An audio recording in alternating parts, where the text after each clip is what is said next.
Bonjour, bienvenue pour une nouvelle vidéo du cabinet Landau Associés. Regardons ensemble. Quel risque un élu local encourt s'il décide de ne pas respecter la loi? Ah oui, ça arrive de temps en temps.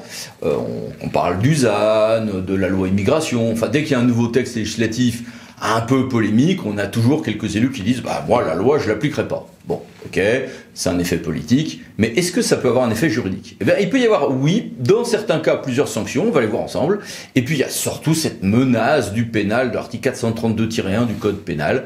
Regardons ensemble la portée, mais aussi les limites de ce cadre juridique. Un élu a-t-il le droit de refuser d'appliquer la loi? Oh, bah dans le principe, ça n'est possible que si la loi est elle-même contraire à la Constitution, exception d'inconstitutionnalité, QPC, ou contraire à une norme internationale extrêmement claire. Et encore, elles ne sont pas toutes immédiatement applicables avec un effet direct en droit français, et on parle dans ce moment-là d'exception d'inconventionnalité. Enfin, il faut vraiment être sûr de soi en droit, et encore, ça marche pas tous les jours, hein, ça marche pas à chaque fois. Il peut arriver parfois que la fonction d'un élu ou d'un agent soit d'exécuter quelque chose qui n'est pas directement lié à l'exception d'inconventionnalité. Un comptable public, par exemple, à La Réunion, alors c'est pas un élu, mais l'exemple est intéressant, dit « Ah bah tiens, des élus se donnent un complément d'indemnité de fonction parce que, bah finalement, ils ont raison, la Constitution est violée par le texte législatif qu'il s'agit d'appliquer. » Eh ben, les élus ont eu raison, ils ont gagné devant le Conseil constitutionnel, mais le comptable, lui, il a perdu par la juridiction financière, car son boulot était de contrôler les dépenses et ne pas faire un contrôle de légalité. Il y a des cas, je pense à des éléments d'état civil où un élu se situera dans des positions tout à fait comparables. Donc, je peux ne refuser d'appliquer une loi si au-dessus la norme est clairement contraire à ce que je suis en train d'appliquer, mais c'est toujours un tout petit peu acrobatique en droit, il faut quand même être vraiment sûr de soi, et puis il arrive que la norme que je suis chargé d'appliquer ne soit qu'indirectement liée à la norme constitutionnelle ou internationale violée, et auquel cas, typiquement, je vous dis, l'état civil, les inscriptions sur les listes électorales dans certains cas, peuvent donner lieu quand même à sanction de l'élu, alors même qu'il aurait raison sur le fond de son raisonnement juridique. Donc, attention. Alors, on a évidemment la même chose hein, quand il s'agit de dire « Ah ben moi, j'appliquerai pas tel décret ». Parce qu'il est contraire à une norme au-dessus, principe général de droit, loi, et puis toutes les autres normes qu'on a vues, hein, bloc constitutionnel, traité, on aura le même raisonnement. Hein, simplement, ça sera processuellement un peu plus facile parce qu'on pourra s'expliquer tout ça devant le juge administratif, voire parfois pénal. Alors, vous allez me dire, ah tiens, ça ressemble un peu à ce qu'on a en droit de la fonction publique sur la possibilité, et même l'obligation, pour les agents de désobéir à un ordre manifestement illégal. D'ailleurs, en responsabilité financière des gestionnaires publics, on retrouve quelque chose qui ressemble à ça désormais depuis le 1er janvier 2023. Oui, il y a une parenté de raisonnement, c'est pas exactement la même chose quand même. Hein. Un préfet peut-il tout simplement réformer, changer la décision de l'élu? Ah bah oui, mais seulement dans certains cas. Soit quand le maire est agent de l'État, alors si vous êtes élu départemental ou régional, ça ne vous concerne pas. Si on a un élu municipal, maire, adjoint au maire, qui agit en tant qu'agent de l'État, conseil municipal délégué, état civil, liste électorale, en dépit de la réforme, recensement, etc., bah dans ce cas-là, le préfet ou le procureur pour l'état civil peut, ou pour un certain nombre d'actes aussi en judiciaire, pour le maire au PJ, peut se substituer à l'élu défaillant ou récalcitrant. Il y a aussi un autre régime qui ressemble à ça, où l'élu va agir, en général au nom de la commune, mais où il y a un pouvoir de substitution également, c'est les cas de pouvoir de police administrative, sous certaines réserves. Hein. Mais dans les autres domaines, non, l'État ne va pas dire « Ah, je vais annuler la décision de l'élu ». Il va pouvoir agir en justice pour faire reconnaître l'éventuelle illégalité de la décision de l'élu. Il y a même certaines facilités en cas de déféré, notamment de référé déféré. Quelques règles particulières, il y a en matière par exemple de violation des règles de laïcité, mais bon, voilà, faut-il quand même qu'on ait un acte dans ce cas-là attaquable. L'idée de dire « Ah, j'appliquerai pas la loi », c'est pas en soi un acte attaquable. Alors, je vais pas vous revenir sur l'arrêt Gisti qui est très connu, comme quoi finalement un acte administratif est attaquable, c'est celui qui a une portée effective, réelle, sur d'autres agents que ceux chargés de l'exécuter. Mais en gros, la frontière, elle est là. Donc, une simple déclaration consistant à dire « Ah, j'appliquerai pas la loi », on peut estimer que c'est civique ou non, ça n'est pas un acte attaquable. Donner à ces agents, par exemple, l'instruction de ne pas appliquer la loi ou ne pas l'appliquer réellement, là, c'est une décision attaquable. Il n'y a pas photo. Précisons aussi qu'il y a certains cas où les préfets ont d'autres moyens d'action. Par exemple, si la décision de l'élu a une traduction budgétaire ou comptable et que l'élu refuse de l'appliquer, je sais pas moi, des versements d'APL ou des choses comme ça, Ah, alors là, il peut y avoir des mesures de tutelle budgétaire ou comptable dans certaines procédures. Ça serait un peu long de les évoquer maintenant, mais je voulais quand même le rappeler pour mémoire. Listons avant d'aborder le pénal les sanctions administratives que l'élu peut alors craindre, s'il refuse d'appliquer une loi que normalement force lui est en droit d'appliquer. Fort bien, allons-y.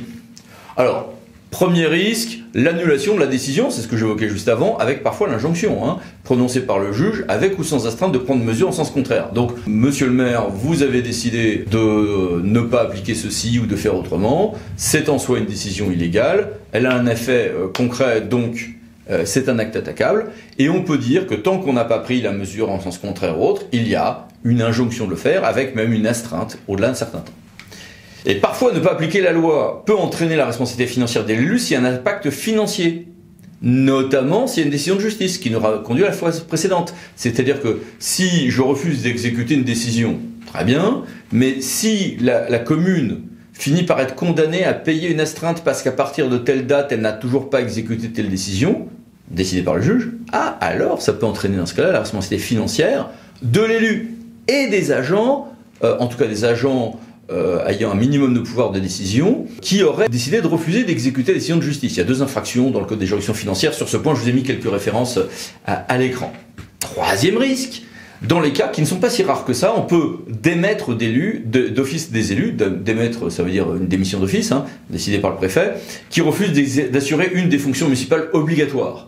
La présidence pour le doyenage de la séance d'installation après les élections, les refus, c'est le grand classique, c'est les refus de présidence de bureau de vote, quelques cas aussi en matière d'état civil ou autre. Alors attention, siège en CAO.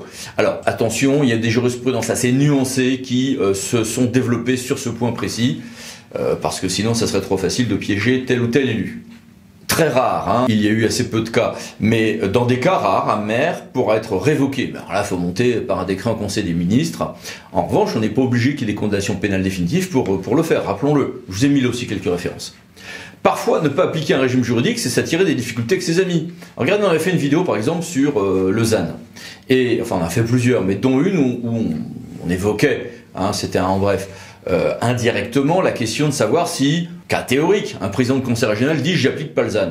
Sa décision peut être illégale, il est possible que son SRADET soit entaché d'illégalité, mais ça veut dire que si il n'utilise pas les facultés permises dans le nouveau droit du zéro artificialisation nette au stade du SRADET, ou les équivalents ailleurs, Sarre, Outre-mer, Paduc en Corse, Storif en Ile-de-France, de jouer un petit peu au Monopoly en disant « bon allez, on va densifier un petit peu plus ici, un peu moins là », ça veut dire que du coup, il n'y aura plus aucune marge de manœuvre et que c'est en dessous les SCOT, puis in fine les PLU, PLUI qui auront l'obligation d'appliquer le ZAN dans toute sa rigueur, sans utiliser les souplesses qu'on peut faire au niveau du SRADET.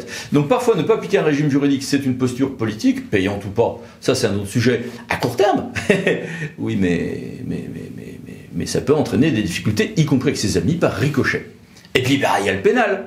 Et il y a surtout l'article 432-1 du Code pénal. Oui, vous avez raison, c'est le plus cité dès qu'il y a une fronde dans le milieu des élus locaux, d'un côté ou de l'autre de l'échiquier politique. Alors, oui. Que dit cet article ? Vous le mets à l'écran, mais je vous lis le 432-1. Le fait par une personne dépositaire de l'autorité publique, donc c'est plus large que la catégorie des élus locaux, ça inclut un certain nombre d'agents, mais ça peut inclure aussi un certain nombre d'autres structures, agissant dans l'exercice de ses fonctions, donc on n'est pas dans une activité militante personnelle ou autre, de prendre des mesures destinées à faire échec à l'exécution de la loi. Attention, on est en pénal, interprétation restrictive. Je prends des mesures, donc c'est pas destinées à faire échec, donc c'est bien le but de faire échec à l'exécution de la loi. La loi, pas donc un acte réglementaire, est puni de 5 ans d'emprisonnement et 75 000 € d'amende. C'est évidemment un maximum. Et puis le double si ça a été suivi des faits. Ce texte pénal est-il conforme à la Constitution ? C'est en tout cas le point de vue de la Cour de cassation qui a refusé de transmettre une QPC sur ce point. Les sanctions pénales en ce domaine sont-elles fréquentes ? Non, elles existent, mais elles ne sont pas très fréquentes.